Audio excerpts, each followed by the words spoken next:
I'm going to do a small presentation here on kit bashing. Kit bashing consists of taking a kit with instructions and making it into something completely different. What we're starting with here is a Walters Cornerstone kit. This one's the Water Street Freight Terminal. As designed, it's designed for a space about 6 by 20 inches. We're going to turn it into something considerably larger. What we're doing here is we're taking the instructions, we're using part of these instructions, and we're deciding to change things and make it different. This part of the building will become one structure, and the other part of the building will become a structure that's considerably longer.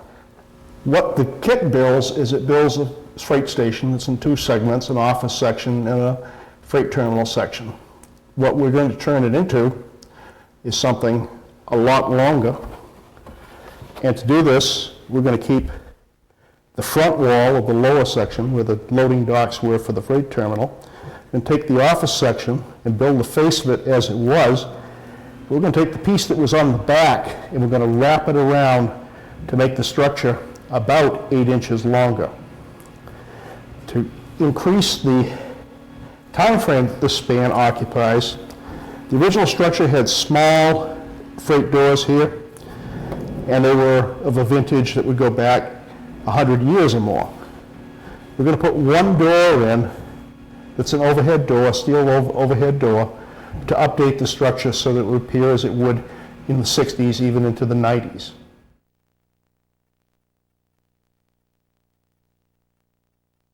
The freight platform that came with the kit, as you can see, is continuous boarding. There's no breaks in it. The boards are about 60 feet long, and it's built in about O scale, whereas this is HO scale, which is about half that size. It doesn't look particularly well detailed. The front of it is very bulky and heavy. We're going to substitute this with a wooden scratch-built deck. The wooden scratch-built deck is individual pieces of boarding. How this is done is that you take strip wood and you put it into a cutter, which I'll show you, and you cut them to length.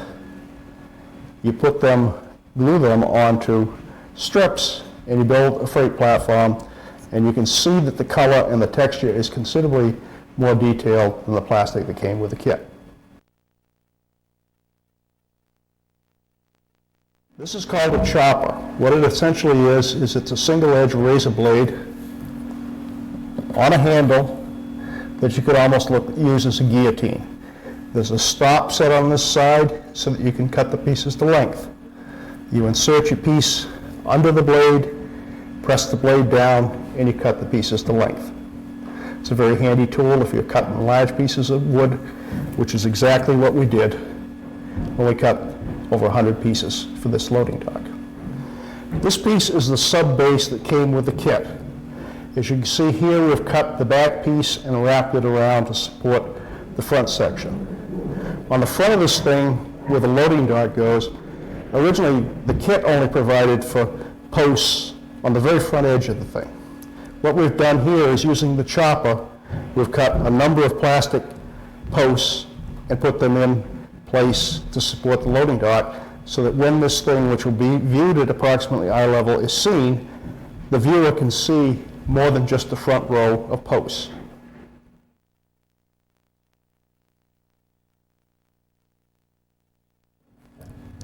The other consideration in assembling the components is that raw plastic, when it's placed on a layout, does not particularly have any appeal. It is glossy sometimes. It does not hold weathering colors well, and it just looks like a plastic model kit. So in putting the pieces together, what we've done here is this whole segment was assembled, and there are no pieces on it except for the pieces that are designed to be painted some sort of brick red color. Here on the sub-base, we have things that are going to be painted concrete, as well as the foundation segments, which we've assembled so that we have the minimum number of glue joints after it's painted. The roof, you can see the contrasting color of the decals. This will all be painted black. The ugly green windows and doors and the rest of the trim pieces of the building will be painted some more muted color. The end caps on the roof along here between the columns, they'll be painted either a tile color or something that is a little bit different than the plain gray that everything else is painted. When you get windows in a kit, they come as plain, clear plastic. Unless you're going to detail the inside of the building, you need to put some sort of either detail glued on the back side of the windows or paint the back side of the windows black. It doesn't have to be gloss black because you already have the gloss of the plastic on the front, so you can paint the back of these flat black, and then people will not be able to see into the building. It'll give the building a feeling of depth. This building is a result of what we were talking about. We've painted all the components with paint so we don't have the raw plastic effect. We have added in the back here a flat piece of plastic that won't show. We've also left the roof overhang in the back, so when this is put against a background, it stands off a little bit. If you're kitbashing buildings for a backdrop, it helps to have them, unless it's absolutely necessary, stand off a little bit from the backdrop so they don't appear to be just disappearing into the backdrop without any depth of perspective. What we've also done on this kit is we've created signs for St. Johnsbury Trucking. They're not the same font that St. Johnsbury used, but they have the same slant. And to the casual observer, it will be easy for them to see the relationship between the signs on this building and the truck that will be packed in front of it. This is a relatively cheap kit bashing project. The total materials in this thing, with a discounted kit that was sold for about half price, probably we have less than $25 in this building and the other building it'll be completed. We'll talk a little bit more about kit bashing. In this case, we're going to take some kits that are already built and knock them to pieces and put them back together again. Over here we have a charcoal colored building, which was an early AHM structure that goes back into the 1960s. Originally it was on this base here, and it was not very prototypical, the sloping sides to it. There was a rather crude building on the end here that was the loading for the conveyor that went up here. These chutes were on the front here, and they're rather crude, and we're going to use this to load covered hoppers, so we don't really want that kind of chute. Now, to keep the height the same, what we did was we built a completely new base. And this whole model comes up onto the base and will sit approximately there. What we've done is we've taken the older building, we cut the shed off the end here, and we built a Design Preservation Miniatures, just a cube-shaped structure from their, they have a series of wall sections that you can build buildings from. We took this off the base, we patched up the tiny European-style windows. The one thing we didn't change because of the problems of cutting them out, and this is really glued together, and it won't come apart very easily. We left the European 6-pane windows in there. What we've done here is we've come up with a new chute system made out of rectangular pieces of styrene, a tube, and then we've taken masking tape to simulate the canvas that would be the bag mechanism to the chute into the car. On this one, what we did was we took and used glues that you get your pieces of your kits on, and they look about like that when you get them. And they also cut long pieces like that. But we used those to simulate the ductwork and the piping for the discharge chutes on these bins. These are loaded from the back in the top, and then at the bottom they come out and they come up through these chutes to be loaded in the car. To tie this whole thing together, we built a walkway behind here that would be the access to the tanks. And what we used for the open grating was we used a spatter screen. And we took it out of the frame and then cut strips of the spatter screen to make the open grid work for the catwalk.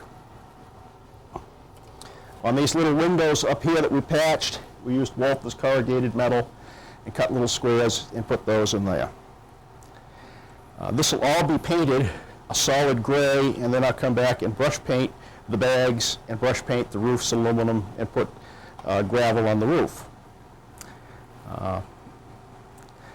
It will tie in with another building behind it, which we've taken another existing kit and we've cut it in half.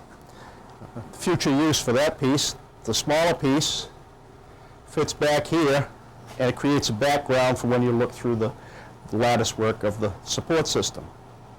This was an earlier structure which is part of this complex, and this is the portion of the complex that loads boxcars at these two doors. Now it's all one company, so we're going to take this on the layout, and they'll be located in approximately that proximity to give you an industry that's over 3 feet long. To have the continuity between the two, we have a sign to mount up here for Temple Mountain Mineral Company as well. Same lettering, smaller size, and it will tie the two buildings together so that everybody knows it's all one industry. Now, this is not a particularly expensive structure to build. Your main piece over here is about a $40 Wolfer's kit.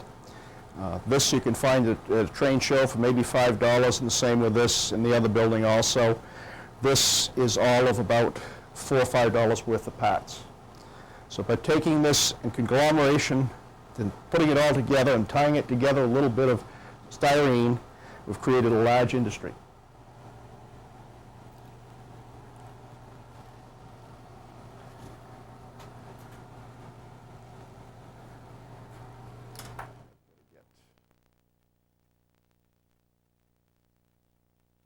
The paint agitator trick, which is to take a spare nut or screw that you have, put it in the jar, recap it well, and then shake.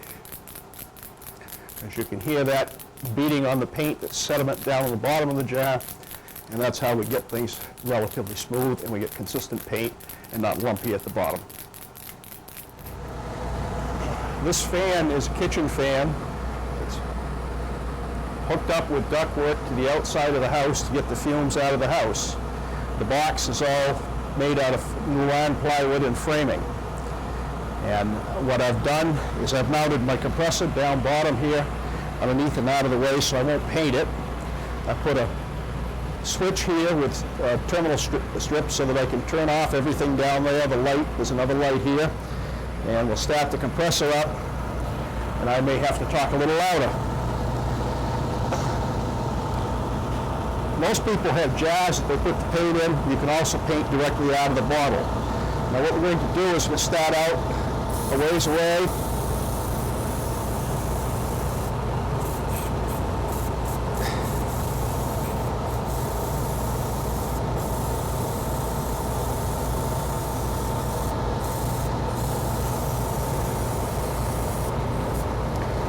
See, we're not sucking it in quite so well because we're a little further out here. So we'll push it back into the booth a little more. And we'll have to move this model several times to paint all the surfaces on it. But we're just getting an idea of the airbrushing process.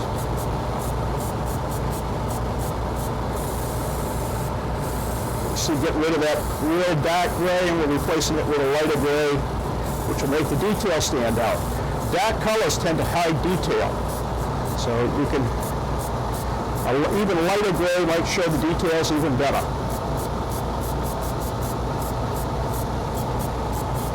As I say, we'll have to move the model several times to get all the surfaces. And you probably want to use more than one coat of paint. If you use light application, you don't want runs, so you use a very light application, and then go back and add more if you need to. And as you can see, it's got a uniform color to it now, and a lot of the stuff that was rather stark will blend in. I'll clean the brush out.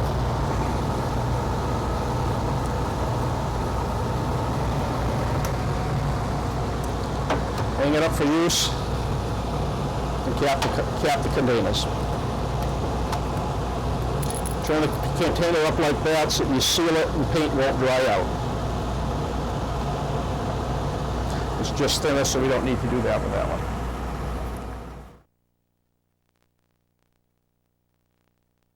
Scratch building project that we're undertaking is to replace this building, the W&L Junk Company, which was a building flat that was placed on the front of a display module owned by the Great Falls Model Railroad Club. When the display model was replaced, this was stripped off the storage box that it hid on the layout, salvaged and stored here, but now it's time to replace it. Here on the workbench we see our collection of windows and doors.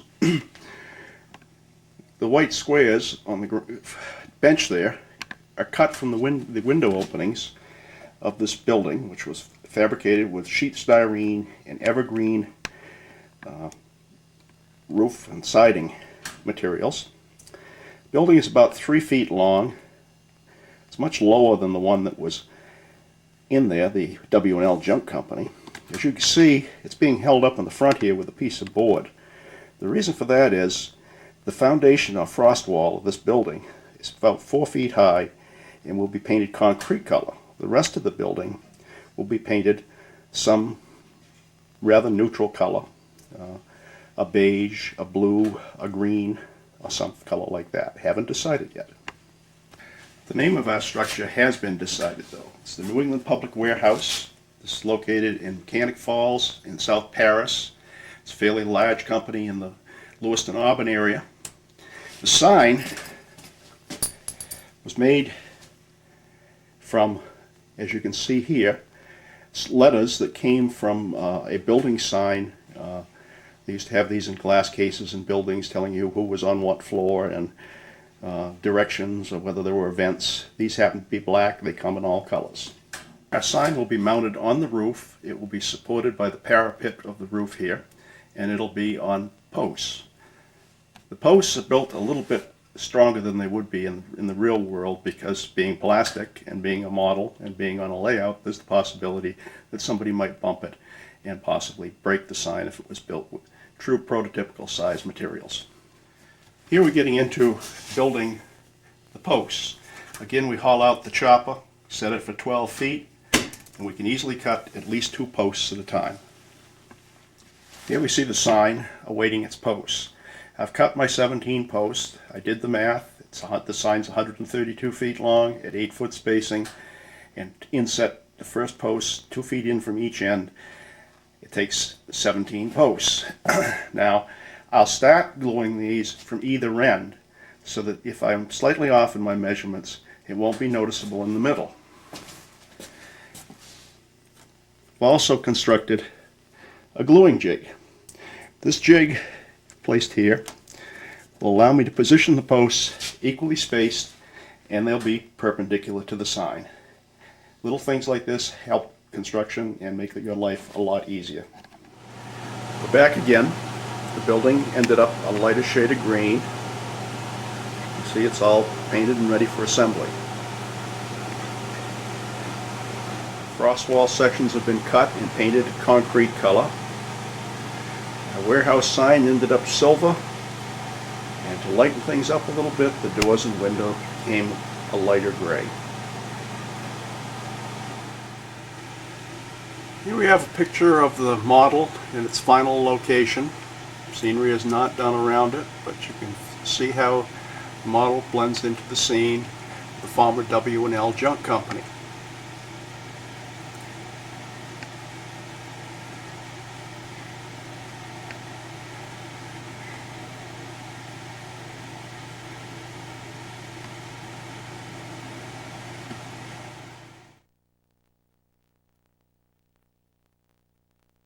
Here we have another model in process of being bashed.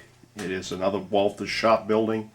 This one we have taken the back walls off of it and double the length of the front walls.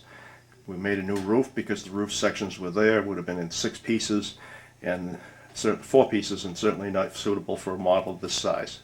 I'll show you the inside of it. You can see the splice joint that was made on the middle of the upper section. One piece of pilaster was taking off so it wouldn't be doubled up in the middle on the outside, and then the back was spliced with like a band-aid across the gap, and then some horizontal bracing. We saved the interior supports for the front and moved them around a bit so that the roof section on the front has support, and the top roof, you can see, is supported by two of the original girders that went across the top. Although it might be a little hard to see white on white, this is the band-aid that is the hinge across the two roof sections. You can see in the middle here there are two notches for those girders that we left in there to hold the center of the roof up. Here you can see how we handle the fact that the building no longer has a back. We shortened the depth of the building by cutting one of the one-story addition sections off of the building, and then built a two-story back section which will be up against a wall to reinforce the building, hold the roof up, and give us some support here.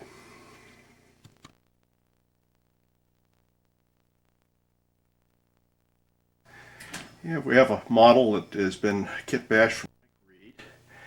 What it was one building, and the building was taken apart and then rejoined all as a building flat. The real interest in this building is on the reverse side.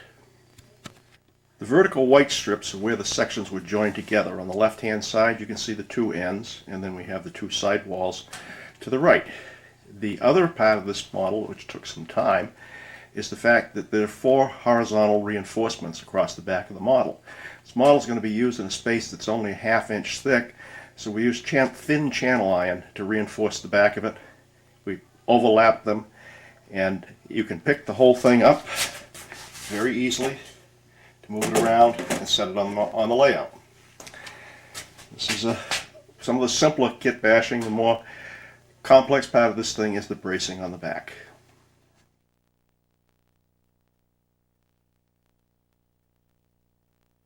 We have another quick and dirty kit bash. Some of you may recognize this as the Walther's Shops #1 kit. Basically what was done here, we took a kit that had already been assembled and we cut the first floor off of it to turn it into a factory.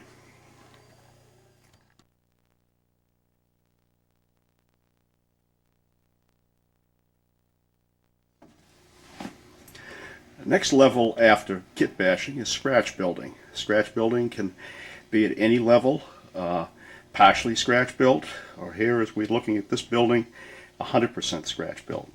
In this building, even the louvers on the gable end were scratch built. The cans in the rack were scratch built. The stairs were treads and rises were scratch built. There is nail detail on the boarding. The door handle was scratch built. Everything.